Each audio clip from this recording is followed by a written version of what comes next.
Everyone, आज हम discuss करते हैं नेक्स्ट टॉपिक जो है बायो ऑब्जेक्ट फ्लोट और sink when placed on the surface of water. जब हम किसी ऑब्जेक्ट को वाटर सरफेस पर प्लेस करते हैं तो कुछ ऑब्जेक्ट तो होते हैं वो तैरना शुरू कर देते हैं वाटर सरफेस पर, मीन्स फ्लोट करते हैं, और कुछ ऑब्जेक्ट पानी में डूब जाते हैं, मीन्स सिंक कर जाते हैं।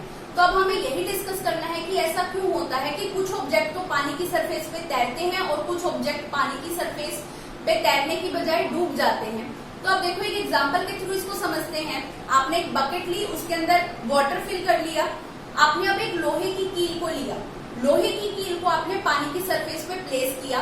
अब आप देखते हो कि लोहे की कील जो है वो पानी के अंदर डूब जाती है। अब ऐसा क्यों हुआ?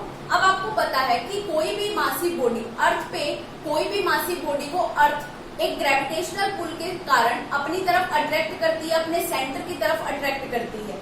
तो अब देखो जो कील थी उसको अर्थ ने ग्रेविटेशनल पुल के कारण डाउनवर्ड डायरेक्शन में मूव करवाया, वो डाउनवर्ड डायरेक्शन में मूव कर गई और वो बेस में जा पहुंची बकेट के। तो अब यहाँ पर देखो, अब हमें ये भी पता है, प्रीवियस लेक्चर में हम डिस्कस कर चुके हैं बायोन्सी, उसमें हमने डिस्कस किया था कि ये एक अपथ्रस्ट फोर्स होता है या कह लो अपवर्ड फोर्स होता है। जैसे ही कोई भी ऑब्जेक्ट हम वाटर सरफेस पर प्लेस करते हैं तो जो वाटर होता है वो उस ऑब्जेक्ट के ऊपर एक अपवर्ड डायरेक्शन में फोर्स लगाता है, जिसको हम बायोन्ट फोर्स भी कहते हैं। तो देखो जैसे ही उस कील को हमने पानी की सरफेस पे रखा, अर्थ ने उसको अपनी तरफ अट्रैक्ट किया। अर्थ के अट्रैक्ट करने के कारण वो जो ऑब्जेक्ट था, वो जो कील थी, वो डाउनवर्ड डायरेक्शन में मूव करना शुरू किया। वैसे ही पानी ने उस कील के ऊपर एक अपवर्ड फोर्स अप्लाई किया, मींस बायोन्ट फोर्स अप्लाई किया, लेकिन अर्थ का ग्रेविटेशनल पुल ज्यादा होने के कारण वो जो कील थी वो अपवर्ड डायरेक्शन में मूव नहीं की। अब इसी की तरह हम एक और एग्जांपल डिस्कस करते हैं। अब हम कील की जगह एक लकड़ी का छोटा सा पीस ले लेते हैं। तो देखो लकड़ी के टुकड़ा लिया आपने, उसको आपने पानी की सरफेस पे प्लेस कर दिया, वाटर सरफेस पे प्लेस कर दिया। तो अब देखो लकड़ी जो है वो पानी पर तैरती है, मीन्स फ्लोट करती है। तो देखो यहाँ पर क्या होगा, अब जो अर्थ थी, अर्थ उसको अपनी तरफ खींचेगी, लेकिन जो पानी जो फोर्स लगा रहा है, वाटर जो अपवर्ड डायरेक्शन में बायोन्ट फोर्स लगा रहा है उस लकड़ी पर, उसके कारण वो जो बॉडी है, जो लकड़ी है, वो ऊपर ही फ्लोट करने लग जाएगी। तो यहाँ पर जो अपवर्ड फोर्स था वो ज्यादा था, जिसके कारण वो जो बॉडी थी वो फ्लोट करना शुरू कर दिया। तो अब देखो इन दोनों बातों को समझने के लिए कि ऐसा क्यों हुआ कि एक टाइम पे ग्रेविटेशनल फोर्स कम लगा, एक टाइम पे ग्रेविटेशनल फोर्स ज्यादा लगा, इस चीज को समझने के लिए ये सब कुछ डेंसिटी के कारण हो रहा है। तो हम नेक्स्ट टर्म डिफाइन करते हैं डेंसिटी। तो देखो डेंसिटी क्या होता है? The density of a substance is defined as the mass per unit volume. Mass per unit volume को हम क्या बोलते हैं? डेंसिटी बोलते हैं। डेंसिटी का फॉर्मूला क्या होगा हमारे पास? Mass divided by volume. अगर अब मैं इसकी एसआई यूनिट की बात करूं तो मास क्या होता है? मास को हम मेजर करते हैं किलोग्राम के अंदर, वॉल्यूम को हम मेजर करते हैं किसमें? मीटर क्यूब में। मीन्स वॉल्यूम की एसआई यूनिट क्या होगी? Metre cube. अब देखो, अब आपको पता है वॉल्यूम क्या होता है? Length multiply breadth multiply height. Length की एसआई यूनिट क्या होती है? मीटर। ब्रेड्थ की एसआई यूनिट क्या होती है? मीटर। और हाइट को भी किस में मेजर किया जाता है? मीटर में। इट मीन्स वॉल्यूम का आपके पास एसआई यूनिट क्या होगी? Metre cube. और मास की क्या होती है? केजी। तो अब देखो यहाँ पर एसआई यूनिट हम देखते हैं किसकी? डेंसिटी की। तो SI unit of density is KG पर मीटर क्यूब। अब देखो यहाँ पर मैंने कुछ सब्सटेंसेस की आपको डेंसिटी बताई है। तो डेंसिटी ऑफ एयर, एयर की डेंसिटी कितनी होती है? 1.3 kg per metre cube. Density of water, water की डेंसिटी कितनी होती है? 1000 kg per metre cube. Density of glass कितनी है? 2500 kg पर मीटर क्यूब। अब देखो यहाँ पर एयर की डेंसिटी सबसे कम है, वाटर की डेंसिटी एयर की डेंसिटी से ज्यादा है, और ग्लास की डेंसिटी इन दोनों से ही ज्यादा है। अगर मैं गोल्ड की डेंसिटी की बात करूं, वो डेंसिटी इन सबसे ज्यादा होगी। अगर ऑब्जेक्ट की डेंसिटी वाटर की डेंसिटी से कम है, अगर ऑब्जेक्ट की डेंसिटी वाटर की डेंसिटी से कम है, तब वो ऑब्जेक्ट वाटर की सरफेस पर फ्लोट करेगा। अगर ऑब्जेक्ट की डेंसिटी ज्यादा है और वाटर की डेंसिटी कम है, तब वो ऑब्जेक्ट सिंक कर जाएगा, डूब जाएगा। तो देखो, the density of a piece of wood is less than the density of water. Means यहाँ पर वाटर की डेंसिटी ज्यादा थी, लेकिन उस लकड़ी के टुकड़े की डेंसिटी क्या थी? कम। अब उस लकड़ी के टुकड़े की डेंसिटी कम होने की वजह से वो वाटर की सरफेस पर क्या कर रहा था? ऑब्जेक्ट फ्लोट कर रहा था। It means the upthrust. Upthrust क्या होता है, अब हमें पता है जो वाटर होता है, जब भी उसमें किसी भी ऑब्जेक्ट को अगर हम प्लेस करते हैं तो वाटर उस ऑब्जेक्ट के ऊपर एक अपवर्ड डायरेक्शन में फोर्स लगाता है, जिसको हम बायोंड फोर्स भी बोलते हैं। तो अपथ्रस्ट का मतलब वो अपवर्ड फोर्स के बारे में बात हो रही है।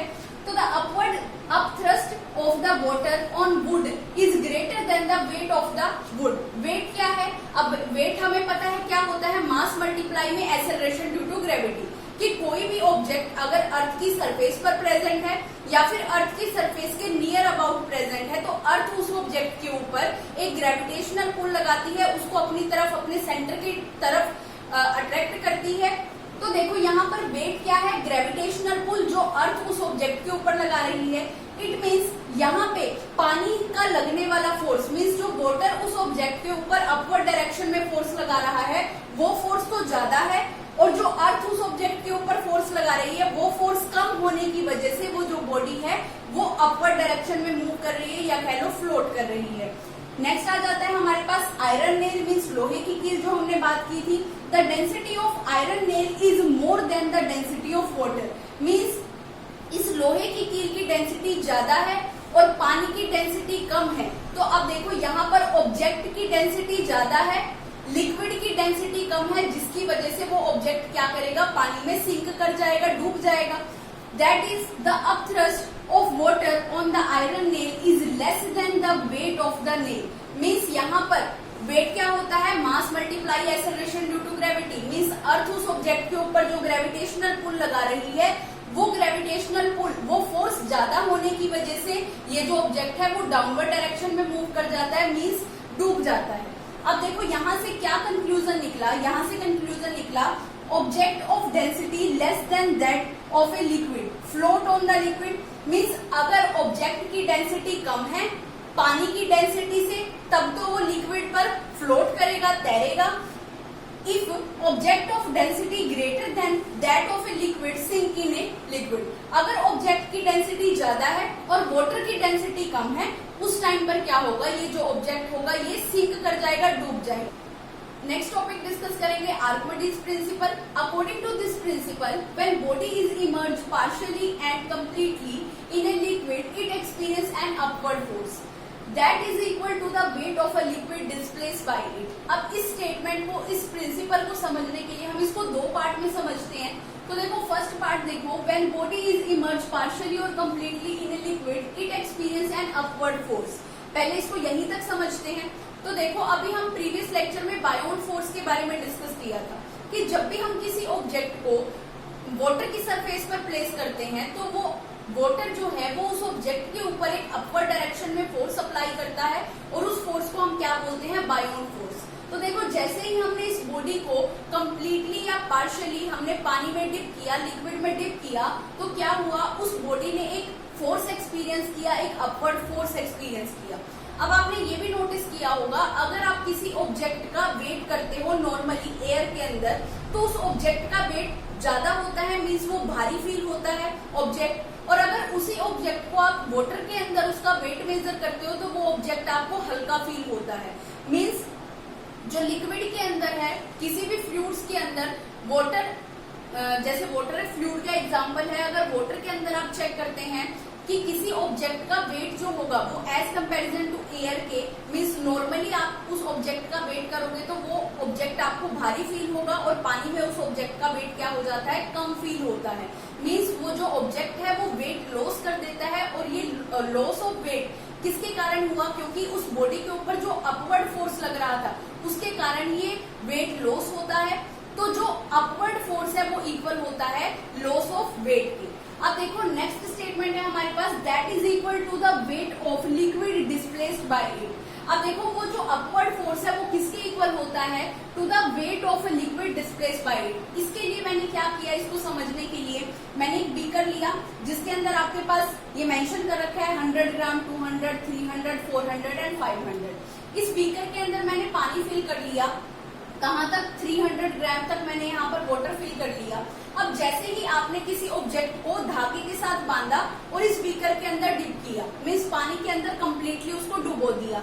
अब देखो जैसे ही आपने इस ऑब्जेक्ट को पानी के अंदर डुबोया तो आप देख रहे हो कि जो पानी का लेवल है वो क्या हो गया है, बढ़ गया है। पहले पानी का लेवल कितना था, 300 था, अब पानी का लेवल कितना है, 400। मीन्स जो वाटर था वो इस ऑब्जेक्ट के कारण क्या हो गया, जैसे ही आपने इस ऑब्जेक्ट को इस बीकर के अंदर डिप किया वैसे ही क्या हुआ, पानी का लेवल बढ़ गया। मीन्स जो वाटर था वो क्या हो गया, डिस्प्लेस हो गया। और ये किसके कारण हुआ, क्योंकि जो बॉडी थी उस पे लगने वाले अपवर्ड फोर्स के कारण हुआ। तो देखो अपवर्ड फोर्स जो है वो इक्वल होगा किसके, the weight of liquid displace by it. इसी की वजह से, इस ऑब्जेक्ट की वजह से क्या हुआ है, लिक्विड डिस्प्लेस हुआ है। तो आर्किमिडीज प्रिंसिपल है, when body is immerse partially और completely in a liquid it experience an upward force and that force is equal to the weight of liquid displace by it. कि जब भी हम किसी ऑब्जेक्ट को पानी में पार्शियली या फिर कंप्लीटली डुबोते हैं तो क्या होता है, वो ऑब्जेक्ट एक अपवर्ड फोर्स एक्सपीरियंस करता है और वो फोर्स किसके इक्वल होता है, wait of liquid displaced bye